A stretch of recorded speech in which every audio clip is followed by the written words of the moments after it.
That's what I'm talking about. Wait! Okay, now, from the beginning. Hit it, boys. Welcome to Higher Ed Pulse, your Monday morning energizer covering insights and trends in higher ed marketing and enrollment. I'm Mallory Wilsey, bringing over 15 years of ed tech and marketing expertise to your earbuds. And I'm Seth Odell, joining the Pulse with my own adventures from leading marketing at top universities to founding Kanahoma, one of the industry's fastest growing digital marketing agencies. Each week, we bring you the kind of insider insights you typically only find over cocktails with your pals at a conference. It's fast, it's fun, and it's designed for you, the busy higher ed professional. You're not just listening to another podcast. You're checking the pulse of higher education. Higher Ed Pulse is part of the Enrollify Network, a robust collection of podcasts designed to help higher ed professionals like you grow. Explore our other shows at enrollify.org. Enrollify is made possible by Element 451, the next generation AI student engagement platform, helping institutions create meaningful and personalized interactions with students. Learn more at element451.com. I am live at NACAC with Derek Faasse, the Director of Undergraduate Admissions at Capital University. Derek is not only a presenter at NACAC this year, but he is also on the planning committee for next year. So I'm so excited to get the chance to interview you today, Derek. How has your day one of NACAC been going so far? Day one for me was actually on Tuesday. Because I'm on the committee for Columbus, we had to be here a few days before it kicked off in order to start sowing the seeds for next year, start getting interest from registrants, start making sure we could get the word out about Columbus. It's one of the fastest turnarounds between two cities for any NACAC conference. We were just there 9 years ago, and we'll be back hopefully bigger and better than we were. But day one of the official conference is busy, going great, and I'm excited to be here. As somebody who also runs a conference, I know just how much work goes into planning all of that. So I am sure that you are super, super busy. Awesome that you've made some time to sit down with us on the Pulse and chat. Now, I want to dig into your session topic because I happen to know it is on a topic that is very near and dear to our Enrollify hearts. So for those folks who are listening to this who cannot be with us at NACAC in Los Angeles, give us a little preview of what you are talking about. Yeah, our topic is on leadership, specifically the many paths to leadership. Our panelists cover a pretty good range of people that might have moved across the country, like myself, a few times to take that next step in our career, to people that are at their alma mater, and that's been the only place they've worked, and they've moved on up the ladder into their director roles.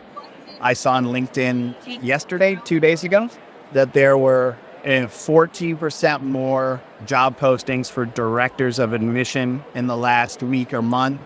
And I think there's a real gap where people are not necessarily prepared for that next step, or they need to know what key information is going to be helpful for jumping into the deep end, sometimes before they necessarily know how to swim. That's a really interesting stat, and I'm kind of curious why you think that is. Certainly, we've been talking a lot about the brain drain that's happening in this industry. Do you think there's open positions because people are leaving higher ed, or do you think it's something else going on?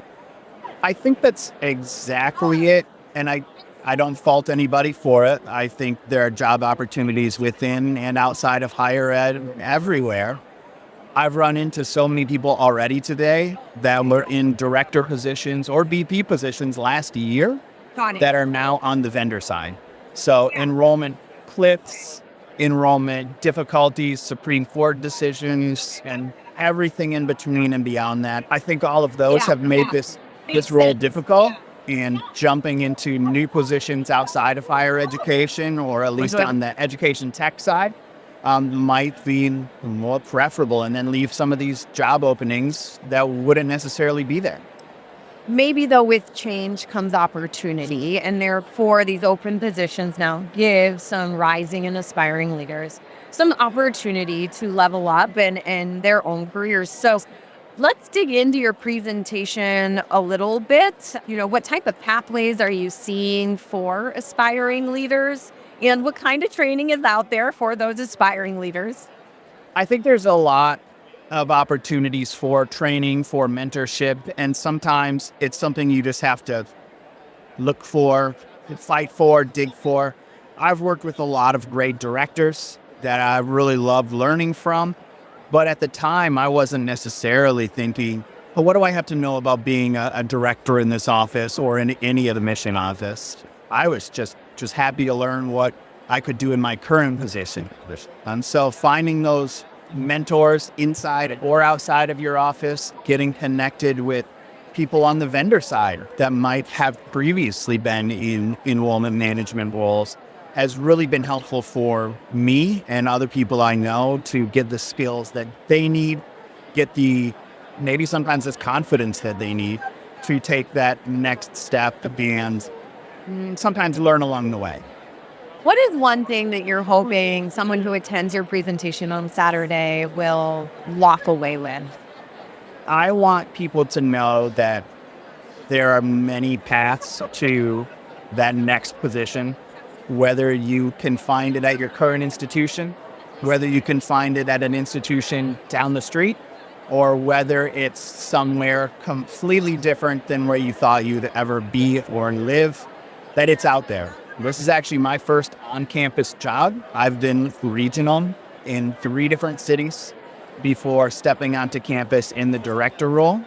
So it's something that I thought I might have been boxed into and have to kind of restart. I didn't know that my next role would be progressive and on campus with a school that was right there in front of me.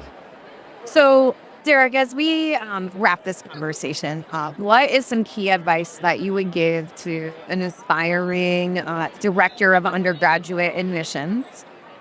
If I can do 2 pieces of advice, I think one, and I tell my team this all the time, you don't know what you don't know.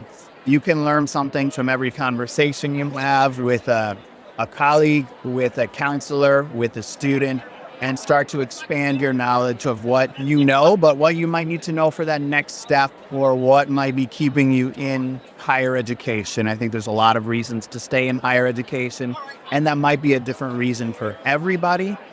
And lastly, I feel consistency is going to be that key to excellence.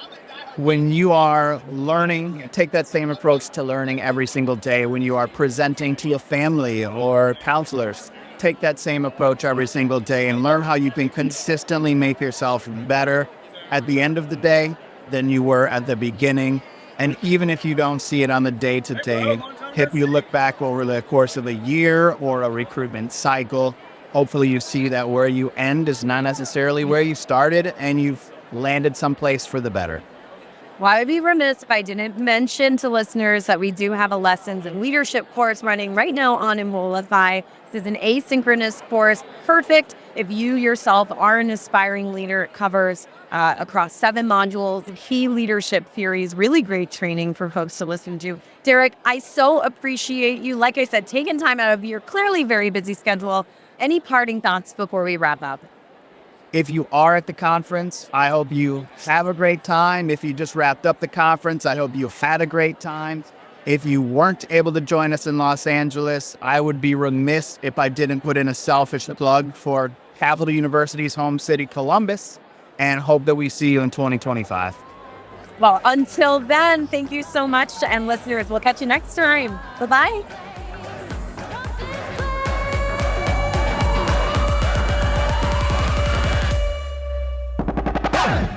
The Higher Ed Pulse is part of the Enrollify podcast network. If you like this podcast, chances are you'll like other Enrollify shows too. Our podcast network is growing by the month, and we've got a plethora of marketing, enrollment, and higher ed technology shows that are jam-packed with stories, ideas, and frameworks, all designed to empower you to be a better higher ed professional. Our show helps higher ed marketers and admission pros find their next big idea and features a selection of the industry's best as your hosts. Learn from Brian Gross, Eddie Francis, Jenny Lee Fowler, and so many of your favorite leaders in higher ed.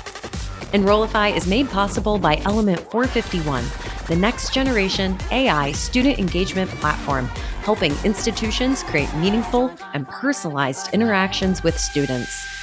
Learn more at element451.com.